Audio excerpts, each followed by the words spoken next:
Welcome back to my channel.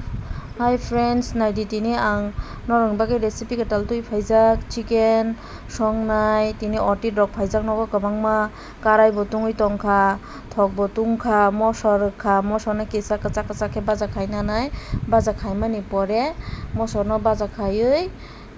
tabo hinkhe tejpata rwnai oti rok phaijak ba nogo bo kam kwbangma mai mui bo songna nango oti rok bai kok bo sana nango hingka ba naitongdi no haipanani video no le kisa ongko phano piyaj rwkha piyaj rwui tabo kisa kolnai kolui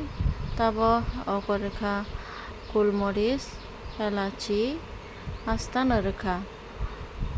som rwkha som rwui naitongdi tabo moso rwkha moso rwui moso kwtui siri risuo kisa kolui kwchak kwchak khlai tabo risun rwkha risun haseng mixer khlaijak kolui kisa kwchak kwchak khlainanai thau kokyasak tabo kha chicken risinai cherai bo tongma ba nogo khoroksa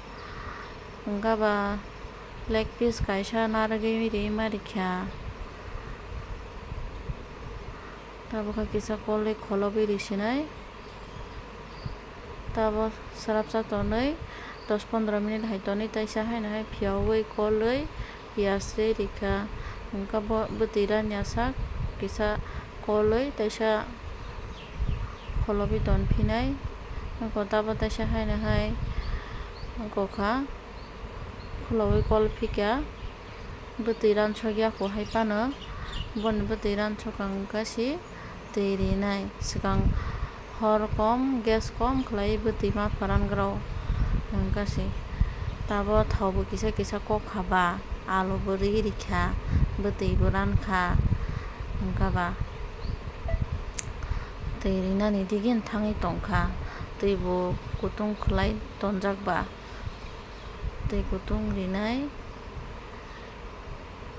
nainai di bahai wngjakha color rok twthau no twthauya songwui la nagraka haino tui rwi rwkha tabo